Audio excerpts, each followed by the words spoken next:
Que pensez-vous, Monsieur le Président, de ce commentaire qu'on entend souvent en Occident, qu'il y aurait une incompatibilité entre un État laïque moderne, comme celui que la Tunisie est en train d'édifier, et l'islam comme religion du peuple?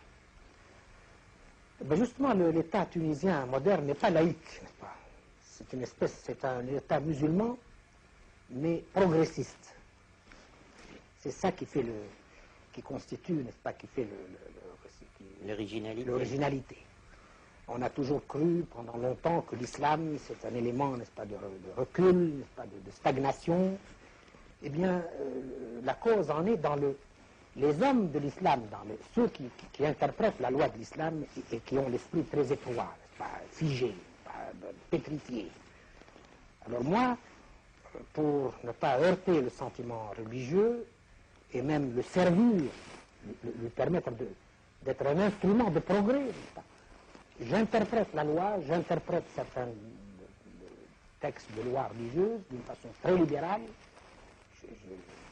et ce qui fait que j'arrive à pousser le peuple musulman dans la voie du progrès en vertu de la loi musulmane elle-même. Alors, au lieu de rompre, n'est-ce pas, avec l'islam, en disant qu'il ne sert à rien, n'est-ce pas, c'est fini, c'est mort, et non, mais ce n'est pas ça l'islam. L'islam est ce qu'en feront les musulmans intelligents.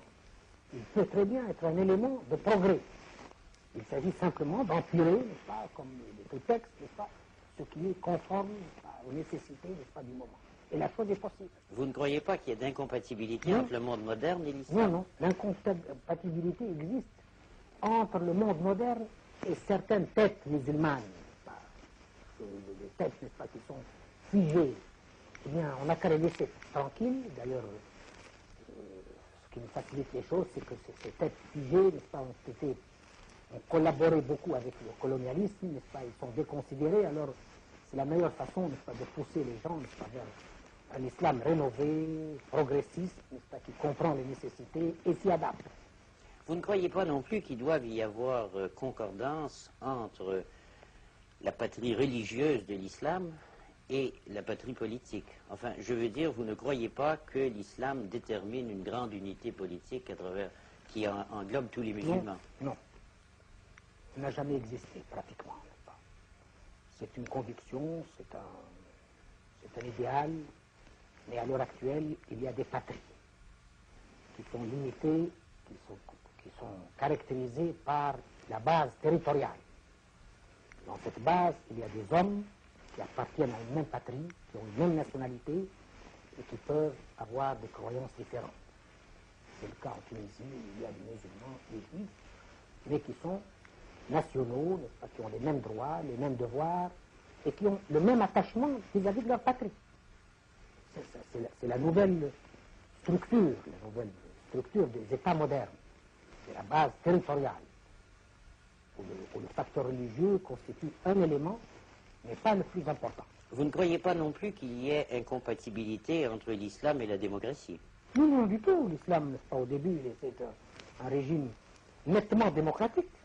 Il n'a jamais été pour l'autoritarisme, n'est-ce pas, les monarchies, n'est-ce pas.